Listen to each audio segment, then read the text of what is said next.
देश में कोरोना को लेकर आज मॉक ड्रिल की जाएगी। देश भर के सरकारी अस्पतालों में आज ये मॉक ड्रिल की जानी है। सफदरजंग अस्पताल में मौजूद रहेंगे केंद्रीय स्वास्थ्य मंत्री मनसुख मांडविया। की अस्पताल की तैयारियों का जायजा लेंगे। मॉक ड्रिल में अस्पताल की तैयारियों का लिटमस टेस्ट होगा। मॉक ड्रिल में स्वास्थ्य सुविधाओं की उपलब्धता, आइसोलेशन बेड की क्षमता, oxygen bed, ICU bed, ventilator, इन सभी का आकलन किया जाएगा। इसके साथ ही doctors, nurses, paramedics, AYUSH doctors की अधिकतम उपलब्धता जैसे मापदंडों को भी परखा जाएगा। इस दौरान आशा और आंगनबाड़ी कार्यकर्ताओं सहित अन्य फ्रंटलाइन कार्यकर्ताओं की भी जानकारी ली जाएगी। तो आज देश भर में कोरोना को लेकर मॉक ड्रिल होने जा रही है। सभी सरकारी अस्पतालों में ये मॉक ड्रिल की जाएगी और ऐसे में कोरोना को लेकर कितने तैयार हैं हम, इसका जायजा लिया जाएगा। और ये 5 खास तस्वीरें हम आपको दिखा रहे हैं। सबसे पहले जो तस्वीर है वो केंद्रीय स्वास्थ्य मंत्री मनसुख मांडविया, जो कि खुद आज दिल्ली के सफदरजंग अस्पताल में मौजूद रहेंगे, वहां पर मॉक ड्रिल देखेंगे। और आपको बता दें कि केंद्रीय स्वास्थ्य मंत्री मनसुख मांडविया सफदरजंग अस्पताल पहुंच चुके हैं, तो वहां पर मॉक ड्रिल की जाएगी और उसको खुद सुपरवाइज करेंगे, खुद देखेंगे केंद्रीय स्वास्थ्य मंत्री। दूसरी तस्वीर आप देख सकते हैं सफदरजंग अस्पताल की, जहां पहुंच चुके हैं केंद्रीय स्वास्थ्य मंत्री। वहीं यमुनानगर की तस्वीर हम आपको दिखा रहे हैं, भिवानी और बहादुरगढ़। तो देश भर को कोरोना से निपटने के लिए तैयार रहने के लिए कहा गया है और इसी के तहत आज देश भर के सरकारी अस्पतालों में मॉक ड्रिल की जा रही है। और इस मॉक ड्रिल का उद्देश्य क्या है, आइए आपको ग्राफिक्स के जरिए हम बताते हैं। देखिए, तैयारियों पर ये जो मॉक ड्रिल की जा रही है, अस्पतालों में स्वास्थ्य सुविधाओं की उपलब्धता को परखना है। रक्षात्मक दवाइयां कितनी उपलब्ध है इसका भी पता लगाना है। आइसोलेशन बेड की क्षमता कितनी है ये भी इस मॉक ड्रिल में सामने आएगा। कितने ऑक्सीजन बेड हैं, कितनी तैयारी है ऑक्सीजन बेड की, आईसीयू बेड कितने हैं, वेंटिलेटर समर्थित बेड कितने हैं, इन सभी का पता मॉक ड्रिल से चलेगा। डॉक्टर्स, नर्सेज और पैरामेडिकल स्टाफ की तादाद कितनी है, संख्या कितनी है, पर्याप्त है या नहीं है, यह भी मॉक ड्रिल में तय होगा। आयुष डॉक्टर्स की संख्या कितनी है, आशा और आंगनबाड़ी कार्यकर्ताओं की कितनी संख्या है, फ्रंटलाइन कार्यकर्ताओं की संख्या कितनी है, इन तमाम बातों का पता लगाने के लिए, इनको सुनिश्चित करने के लिए ये मॉक ड्रिल है जो आज देश भर के सरकारी अस्पतालों में की जा रही है। तो कोविड को लेकर सरकार बेहद सतर्क, बेहद सावधान, और पिछली जो लहरें भारत ने देखी है कोविड की, उसके बाद उस अनुभव के आधार पर जो दुनिया में हालात अभी कोविड को लेकर बन रहे हैं, वैसे हालात अपने देश में ना बने, उससे निपटने के लिए आज ये मॉक ड्रिल की जा रही है। तो स्वास्थ्य सुविधाओं की उपलब्धता का पता लगाना और अगर कोई कहीं कमी है तो उसको समय से पहले पूरा कर लिया जाए, यही खास मकसद है आज ये जो मॉक ड्रिल रखी गई है उसका।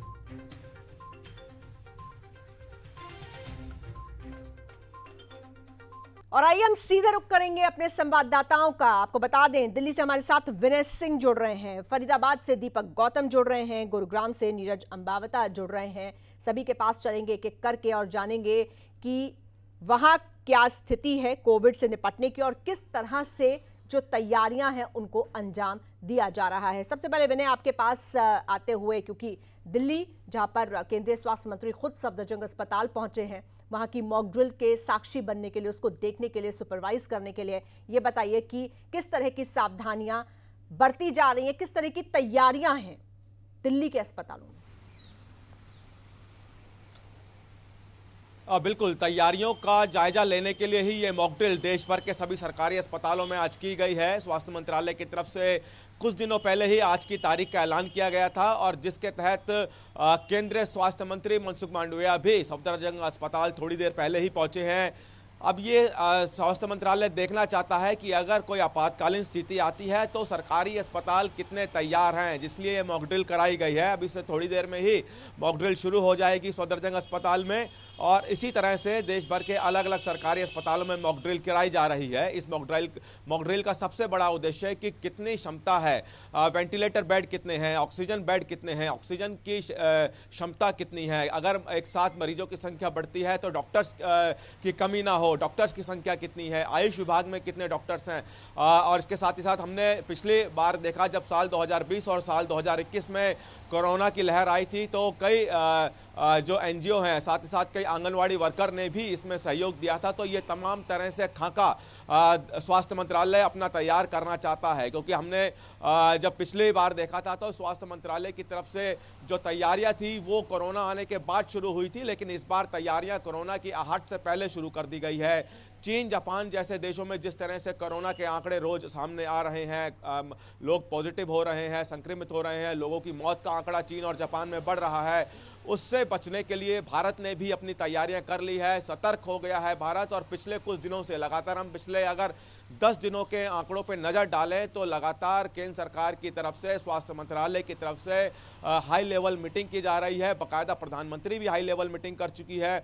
आज देखना हो कि आज जो तैयारियां हैं उसके बाद क्या रिजल्ट आता है, क्योंकि यह माना जा रहा है कि आज जो मॉक ड्रिल होगी आपातकालीन परिस्थितियां को देखते हुए कराई जाएगी कि अगर देश में फिर से वो भयानक दौर आता है तो उसमें अस्पतालों की स्थिति क्या है, क्योंकि साल 2021 में ऑक्सीजन की कमी से स्वास्थ्य जो विभाग है उसकी बिल्कुल विनय, बहुत तरह के उतार चढ़ाव भारत ने देखे हैं, क्योंकि एक नहीं 3 लहर आई और चौथी लहर भी जो आई बहुत साइलेंटली आई, और ऐसे में बहुत भयावह मंजर भी देखा, माइल्ड केसेस भी देखे, एक्सट्रीम केसेस भी देखे। तो ऐसे में जाहिर तौर पर यह सतर्कता बहुत ज्यादा जरूरी है। आप बने रहिएगा हमारे साथ। इसी बीच हम रुक करेंगे गुरुग्राम का, हमारे संवाददाता नीरज अंबावता वहां से हमारे साथ जुड़ रहे हैं और शायद उनके साथ मेडिकल एक्सपर्ट भी हैं। नीरज, तमाम तरह के उतार चढ़ाव देखे हैं भारत ने, और जाहिर है उन तमाम उतार चढ़ावों से सबक लेने की भी जरूरत है, और शायद उसी के मद्देनजर ये कवायद जो आज हो रही है। आपके साथ क्योंकि मेडिकल एक्सपर्ट मौजूद हैं तो मैं आपसे 2 सवाल करना चाहती हूं। पहला तो ये कि किस तरह की तैयारी गुरुग्राम के अस्पतालों में नजर आ रही है, कितना तैयार है गुरुग्राम, और दूसरा जो मेडिकल एक्सपर्ट आपके साथ हैं उनसे हम ये भी समझना चाहेंगे कि क्या, किस बात को लेकर हम आशंकित हैं और क्या हमारा आशंकित होना सही है।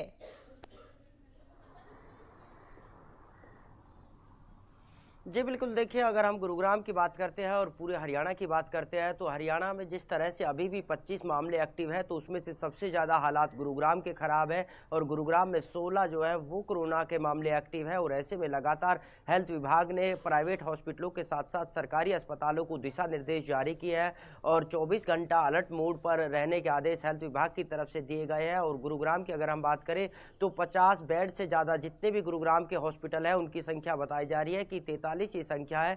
और ऐसे में आज उन तमाम हॉस्पिटलों में मॉक ड्रिल होगी। मॉक ड्रिल इस बात की होगी कि अगर कोरोना के हालात बिगड़ते हैं या फिर इस तरह के हालात होते हैं जिस तरह से दूसरी और पहली वेव जो कोरोना की आई थी, अगर ऐसे हालात बिगड़ते हैं तो उन पर तुरंत जो है वो कंट्रोल पाया जा सके। तो इसी को ध्यान में रखते हुए आज 11 बजे के आसपास तमाम गुरुग्राम के 43 हॉस्पिटलों में मॉक ड्रिल की जाएगी। और इस मॉक ड्रिल में गुरुग्राम के सीएमओ के साथ साथ गुरुग्राम के डीसी के अलावा तमाम अधिकारियों की जिम्मेदारी लगाई गई है कि अलग अलग अस्पतालों में जाके वो जो है जायजा ले और सुनिश्चित करे कि किस हॉस्पिटल में कितने इंतजाम है, अगर हालात बिगड़ते हैं तो उनमें क्या क्या कमी है और उन कमियों को किस तरह से सुधारा जाए। हालांकि हमारे साथ जो है डॉक्टर राजेश जी हैं, उनसे जानने की कोशिश करेंगे कि आखिरकार गुरुग्राम के हालात किस तरह के हैं और कितनी चिंता की बात है और आने वाले वक्त में ये हालात अगर बिगड़ते हैं तो गुरुग्राम कितना तैयार है। डॉक्टर साहब, आपसे जानना चाहूँगा कि गुरुग्राम में लगातार मॉक ड्रिल हो रही है, आज गुरुग्राम की बात करते हैं तो गुरुग्राम के हालात फिलहाल कितने खराब हैं और अगर हालात और बिगड़ते हैं तो उस पर कंट्रोल पाने के लिए गुरुग्राम का मेडिकल हब कितना तैयार है? मैं तो आर्टिमिस हॉस्पिटल से हूँ। आर्टिमिस हॉस्पिटल एक लीडिंग हॉस्पिटल है। हम लोग को कोरोना से फाइट करने के सारे तरीके पता है। हमारे यहाँ पर्याप्त मात्रा में कोरोना के बेड हैं, आइसोलेशन बेड्स हैं। आइसोलेशन बेड्स के अंदर एक विभाग है जहाँ सारे वेंटिलेटर्स भी हमारे फंक्शनल हैं। हम लोग फर्स्ट वेव, सेकेंड वेव, वो सब वेव में बहुत अच्छी तरह से अपने आप को प्रदर्शन किए हैं। हमारा ऑक्सीजन प्लांट इन हाउस है, हम लोगों का ऑक्सीजन सप्लाई की कोई कमी नहीं है। तो हम लोग देखा जाए तो एक तरह से पूरी तरह से तैयार हैं। हम लोगों को ये सरकार की भी मदद से, लोग की भी जागरूकता जो बढ़ाई गई है, इस मामले को देखते हुए इस बार मुझे नहीं लगता है कि हमें बहुत ज़्यादा कोई तकलीफ फेस करना पड़ेगा। भारत विश्व में सबसे ज़्यादा आबादी वाला सेकंड देश है, फिर भी हम लोगों का जो परफॉर्मेंस रहा है, जो लोगों ने विश्व में देखा है, हम लोग one of the team leading performance दिए हैं। तो हम लोग पूरी तरह से तैयार है, सक्षम है। सारे सामान हम लोगों ने मॉक ड्रिल के, हमारे प्रोटोकॉल्स जो है वो टोटल इन प्लेस है। लोग आते हैं, किस तरह से उनको सेग्रीगेट करके, कोड ग्रे करके कहाँ शिफ्ट करना है, डिस्टेंसिंग कैसे मेंटेन करनी है, इस सारी चीज़ों की सुविधा हम लोगों को पहले से मॉक ड्रिल करके प्रैक्टिस किया हुआ है। तो मुझे नहीं लगता है कि हम लोगों को कोई तकलीफ आने वाला है। आर्टिमिस हॉस्पिटल पूरी तरह से सक्षम है कोरोना को हैंडल करने के लिए। दूसरे सर, लोगों से क्या अपील है, क्योंकि आप जो है मेडिकल एक्सपर्ट हो, क्या बिल्कुल, लोग बिल्कुल लोगों से, देखिए नया साल आ रहा है, नया साल सेलिब्रेशन करेंगे लोग। मैं ये नहीं कहता हूं कि लोग अपने खुशियों को कहीं दरकिनार करें, लेकिन हाँ सावधानी बरतें, थोड़ी डिस्टेंसिंग करें, मास्क का प्रयोग करें, जहां तक उचित हो हमेशा अपने हाथ को साफ सफाई पे ध्यान दें। तो इन छोटी छोटी चीज़ों को, वैक्सीनेशन सबसे इम्पोर्टेंट चीज़ है। हम लोगों ने भारत में जिस तरह से वैक्सीनेशन ड्राइव गवर्नमेंट ने चलाई है, ये एक काबिले तारीफ है। हम लोग ऑलमोस्ट सभी लोग वैक्सीनेटेड हैं, दो नहीं तो एक डोज तो हम लोग सभी ने ले चुके हैं। मेडिकल फेटर्निटी के सारे लोग बूस्टर डोज के साथ। जी बिल्कुल नीरज, हम आएंगे आपके पास, लेकिन इसी बीच हम चलेंगे फरीदाबाद। हमारे संवाददाता दीपक गौतम भी वहां से हमारे साथ जुड़े हुए हैं। दीपक, आपने तो तैयारी कर ली है पूरी, मास्क वास्क लगाकर आप सबसे पहले, चलिए अच्छा है, एक उदाहरण भी हमको पेश करना चाहिए एज अ मीडिया कि हम लोगों को जो बताते हैं उससे पहले हम खुद फॉलो करें।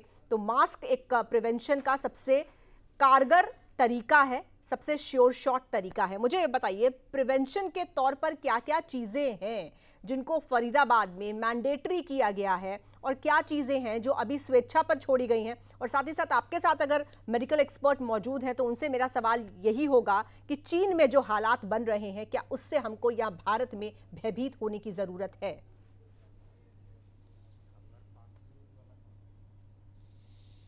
देखिए, बिल्कुल सही कहा आपने कि तैयारियां बेहद ज़रूरी हैं। और जब हम बात कोरोना की करते हैं तो कोरोना को बचने के लिए लगातार एडवाइजरी जारी होती है कि जब भी आप कहीं जा रहे हैं, भीड़ भाड़ वाले इलाके में हैं, तो आपको मास्क का इस्तेमाल करना है। और जब हम लोगों से ये कहते हैं कि मास्क का इस्तेमाल करना है, तो साफ तौर पर एक बात क्लियर है कि हमको भी नियमों का पालन करना पड़ेगा, और इसीलिए मैं इस मास्क में आपको नजर आ रहा हूँ। अब बात करते हैं फरीदाबाद में स्वास्थ्य सुविधाओं की स्थिति अगर बिगड़ती है तो किस तरह की स्थिति नजर आएगी। तो मेरे साथ आपको डॉक्टर्स जो नजर आ रहे हैं, ये फरीदाबाद की जो चिकित्सा व्यवस्था है, जो हॉस्पिटल्स हैं, उन सब के इंचार्ज हैं। मेरे साथ सीएमओ मौजूद हैं डॉक्टर विनय गुप्ता, मेरे साथ डिस्ट्रिक्ट सर्विलांस ऑफिसर मौजूद हैं राम भगत जी, और मेरे साथ एक और डिप्टी सीएमओ मौजूद हैं। तो ये 3 डॉक्टर्स की टीम है जो कि पूरे फरीदाबाद में एक तरह से कंट्रोल करेगी इस स्थिति को कि क्या हालात रहने वाले हैं, किस तरह की स्थिति रहने वाली है। डिस्ट्रिक्ट सर्विलांस ऑफिसर्स के पास चलते हैं और उनसे जानते हैं कि पूरे फरीदाबाद की हम बात करें, एंटायर फरीदाबाद की अगर हम बात करते हैं, तो पूरे फरीदाबाद में स्थिति क्या रहने वाली है, कितने तैयार हैं। चूंकि पिछली बार हमने देखा कि हालात बेहद खराब हो गए थे, इस बार ये हालात खराब ना हो, इसको लेकर किस तरह की तैयारी है और ये कितने तैयार हैं। सर आप बताएं कि कितने तैयार हैं आप। देखिए, ये एक एक्सरसाइज है जिसमें हमारी जो हेल्थ फैसिलिटीज़ हैं उनकी कोविड के लिहाज से वो उनकी रेडीनेस और प्रिपेयर्डनेस कितनी है, इसमें हमें डिफरेंट डोमेन ये गवर्नमेंट की तरफ से मिले हैं। इनके आधार पे पैरामीटर हैं, करीब 76 पैरामीटर जो दिए हुए हैं। बात कर रहे हैं आज की जो मॉक ड्रिल होने वाली है, इसमें आप क्या क्या चेक करने वाले हैं? हाँ, तो इनमें डिफरेंट हैं। जैसे किसी भी फैसिलिटी के अंदर ह्यूमन रिसोर्सेज कितने हैं, उनकी ट्रेनिंग कितनी है, वहाँ पे बेड कैपेसिटी कितनी है, ऑक्सीजन कैपेसिटी, और फिर लॉजिस्टिक्स जैसे N95 मास्क और वेंटिलेटर और सारी चीज़ें कितनी हैं, इस हिसाब से नेबुलाइजर ये देखना है। और इन हमारी जो आज शाम तक इन सभी का हमने S3 पोर्टल पे अपडेट कर देना है। ये असल में तैयारी में आपको बता रहा हूँ ना, जिन डॉक्टर साहब से मैं आपकी बात करा रहा हूँ, ये डॉक्टर साहब एक्चुअली तय ये किया जा रहा है, जो सवाल आपने पूछा था ना कि अगर हालात बिगड़े, संभावित लहर जो बताई जा रही है कोरोना की, इस संभावित लहर में है, अगर हालात बिगड़े तो पूरे फरीदाबाद में क्या स्थिति रहेगी। आज मॉकड्रिल हो रही है, मॉकड्रिल में चेक क्या किया जा रहा है, मॉकड्रिल में चेक किया जा रहा है कि आपके पास बेड कितने हैं, मॉकड्रिल में चेक किया जा रहा है कि आपके पास जो बेड है उनमें कितनों में ऑक्सीजन है, मॉकड्रिल में चेक किया जा रहा है कि आपके पास ऑक्सीजन प्लांट कितने हैं, चूंकि पिछली बार हमने देखा कि ऑक्सीजन प्लांट को लेकर मारामारी हो गई थी।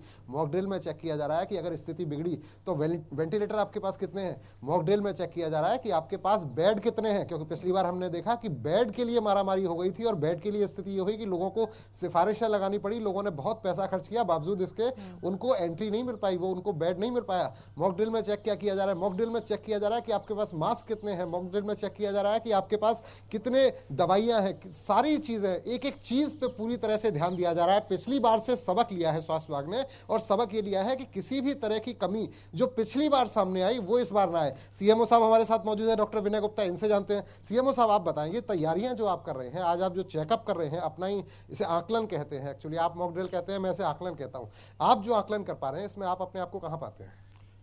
आज की डेट के अंदर हमारे पास 3739 बेड हैं जो कि कोविड के लिए पूरी तरह से तैयार हैं। इसके अलावा हमारे पास वेंटिलेशन वाले बेड, ऑक्सीजन वाले बेड भरपूर मात्रा में हैं। ऑक्सीजन जो हमारे पास है वो 92 मैट्रिक टन के आसपास है, जो कि पिछली बार पीक के अंदर हमें 55-56 मैट्रिक टन ऑक्सीजन की जरूरत अपने आप में बड़ी बात है कि 55 आपके पास पिछली बार थी, अब की बार आप 100 के आसपास आ गए। हाँ जी, हमने सब जगह पीएसए प्लांट लगाए। पहले हमारे पास 2 पीएसए प्लांट थे, अब वो उनकी संख्या बढ़कर 24 हो गई है। वो प्लांट से 24 प्लांट्स पे आ गए। आप ऑक्सीजन के प्लांट्स की बात कर रहे हैं आप? और एलएमओ प्लांट्स की कैपेसिटी भी हमने काफ़ी बढ़ा दी है, 43 मैट्रिक टन के पास हमारी कैपेसिटी है। इसके अलावा ऑक्सीजन कंसनट्रेटर 1049 है, बी, ए और डी टाइप। ठीक है दीपक, एक बात जो समझ में आ रही है इन सभी से बात करके वो ये कि तैयारियां काफी हद तक मुकम्मल हैं और जो पुराने अनुभव हैं उनसे सबक लेते हुए इस बार पहले से पहले सभी स्वास्थ्य चाहे उपकरण हो या जो भी जरूरी सामान हो उसकी तैयारी पहले से कर ली गई है। लेकिन सवाल ये उठता है, क्योंकि ये लोग मेडिकल एक्सपर्ट्स हैं, हर रोज के हालात पर नजर रखते हैं, चीजों को बेहतर समझते हैं, तो इनसे हम ये भी जानना चाह रहे हैं कि इनको क्या लगता है, क्या चीन जैसी भयावता या जो भयावता हमने सेकेंड वेव में या फर्स्ट वेव में देखी थी वो फिर से रिपीट हो सकती है भारत में?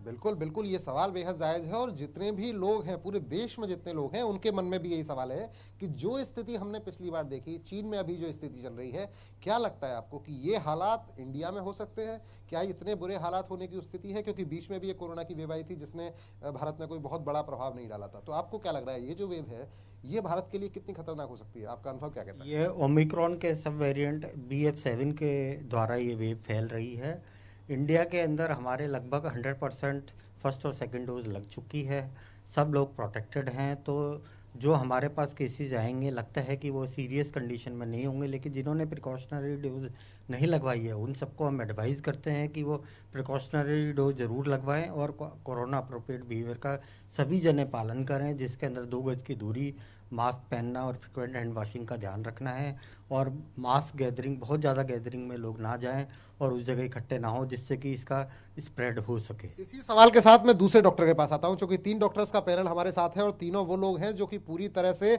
इस बात को ध्यान रखते हैं कि शहर में कोरोना की स्थिति क्या रहने वाली है। सर्विलांस ऑफिसर हमारे साथ हैं, इनसे जानता हूं। सर, अगर मैं छोटे शब्दों में आपसे समझना चाहूँ कि चीन जैसे हालात जो हम देख रहे हैं, क्या इंडिया में इस तरह का संभावित है, चूंकि आपने स्थिति पूरी देखी? जहाँ तक हमारी वैक्सीनेशन को देखते हुए एक नेचुरल हमारी इम्यूनिटी भी बन गई है, हार्ड इम्यूनिटी टाइप की, क्योंकि काफ़ी सारे ऑलमोस्ट 80-90% लोग पहले ही इन्फेक्ट हो चुके हैं और वैक्सीनेशन का भी हमने 2 राउंड कंप्लीट कर लिए हैं। तो इस स्थिति को देखते हुए ऐसा लगता नहीं है कि उस टाइप की स्थिति है। वैक्सीनेशन पूरी तरह हो चुका है, इसलिए लगता नहीं है। तीसरे डॉक्टर हमारे साथ मौजूद है, जो कि पैनल बहुत मायने रखता है, और जब 3 सीनियर डॉक्टर आपके साथ हो तो जरूरी ये है कि तीनों की राय ली जाए। आप बताएं डॉक्टर साहब कि आपको क्या लगता है कि जो हालात हमने चीन में देख रहे हैं, हम जो हालात फरीदाबाद में या पूरे हरियाणा की बात करें, पूरे देश की बात करें, रोज आप देख रहे हैं इस तरह केस हो, क्या लगता है कि इस तरह केस फैल सकते हैं यहाँ? मुझे ऐसा लगता है कि हम ऐसी सिचुएशन में नहीं पहुंचेंगे जैसे हम पहली सिचुएशन में पहुंचे थे, और अभी हम इस बार सतर्क हैं और अपनी तैयारियों पे पूरा फोकस किए हुए हैं। इस वजह से लगता है कि किसी भी तरह की कोई भी आएगा तो हम उससे डील करने के लिए ठीक है, लेकिन अपनी तरफ से सतर्कता और सावधानी बेहद जरूरी है। दीपक, अभी आप बने रहिए हमारे साथ। इसी बीच हमें कुरुक्षेत्र का रुख करना होगा। हमारे संवाददाता अशोक यादव वहां से हमारे साथ जुड़ चुके हैं। अशोक, कुरुक्षेत्र में क्या तैयारी है कोरोना को लेकर? कुरुक्षेत्र की बात की जाए तो कुरुक्षेत्र ऐसा है कि यहाँ पर हरियाणा में अगर सबसे पहला कहीं केस आया था कोरोना का, तो जब दूसरी और तीसरी वेव हुई थी तो जाहिर है कुरुक्षेत्र में ही आया था। और हरियाणा का जो हेडक्वार्टर सेंटर बनाया गया था, यहीं से जो तमाम जो जिले हैं वहाँ से कोविडशील्ड हो या वैक्सीन जो को लगी थी तो वो यहीं से सप्लाई की जाती थी। जाहिर है चौथी वेव जो आई है, चौथी वेव को लेकर पूरी तरह से प्रशासन तैयार है। हालांकि अभी तक जो कोरोना की लहर चल रही है उसमें एक भी केस, यानी कि 2-4 दिनों की बात की जाए या महीने की बात की जाए, तो एक भी कोरोना का केस कुरुक्षेत्र में नहीं है। फिलहाल यहाँ पर पूरी तरह से तैयारी की गई है। जिस तरह से स्वास्थ्य मंत्री या हरियाणा सरकार ने आदेश दिए थे कि आज पूरे हरियाणा में मॉक ड्रिल की जाएगी, मॉक ड्रिल को लेकर पूरी तरह से कुरुक्षेत्र भी तैयार है। और कहा जा रहा है कि चौथी वेव से घबराने की जरूरत नहीं है। जो सरकार ने, यानी कि केंद्र सरकार ने, प्रदेश सरकार ने हिदायतें जारी की हैं कि मास्क लगाएं, 2 फुट की दूरी, मास्क है जरूरी, इन हिदायतों का पालन करना होगा, जाहिर है, और भीड़ भाड़ ना होने दो। तो इसी तरह को लेकर प्रशासन पूरी तरह से अलर्ट है। हालांकि 12 बजे का कुरुक्षेत्र में समय दिया गया है और 12 बजे यहाँ पर मॉक ड्रिल की करवाई जाएगी। और जिस तरह से यहाँ पूरी तरह से तैयार हैं और पूरी तरह से हिदायत जारी कर रहे हैं कि जो सरकार ने सावधानियां बरती हैं या सरकार ने जो गाइडलाइन जारी की है उसका पूरी तरह से पालन किया जाए। जी ठीक है, हम चलेंगे यमुनानगर। हमारे संवाददाता सुनील कुमार इस वक्त वहां से हमारे साथ जुड़ चुके हैं। सुनील, यमुनानगर में भी क्या मॉक ड्रिल की जा रही है? वहां पर किस तरह की तैयारी है? कितना तैयार है स्वास्थ्य विभाग और वहां का सरकारी अस्पताल?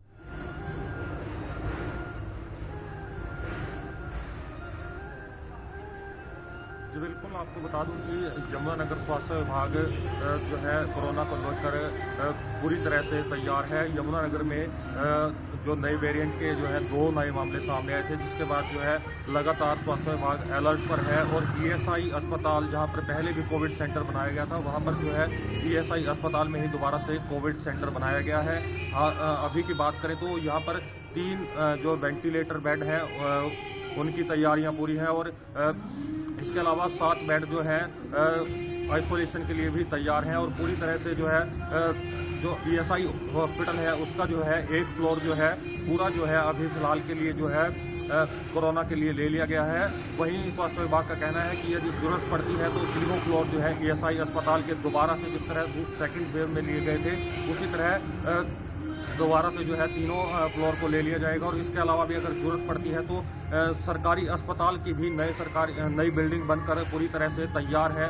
सिर्फ उसका उद्घाटन होना भी बाकी है और उसमें भी बेड्स की भी कमी है। लेकिन स्वास्थ्य विभाग का कहना है कि यदि किसी तरह की कोई समस्या सामने आती है तो जल्द से जल्द उसे भी पूरा कर लिया जाएगा। हालांकि जिस तरह से पहले ही यहाँ पर 700 बेड जो है सेकेंड वेव में यहाँ पर पूरी तरह तैयार थे, 25 बेड जो है प्राइवेट अस्पतालों में आईसीयू के थे और 7 जो है सरकारी अस्पतालों में थे, वह भी पूरी तरह से तैयार हैं। इस तरह से 32 जो है आईसीयू के लिए बेड तैयार हैं, वहीं करीब 700 बेड जो है आइसोलेशन वार्ड के लिए तैयार हैं। बिल्कुल, तो यहाँ पर भी तैयारियां काफी अच्छी हैं, हम कह सकते हैं।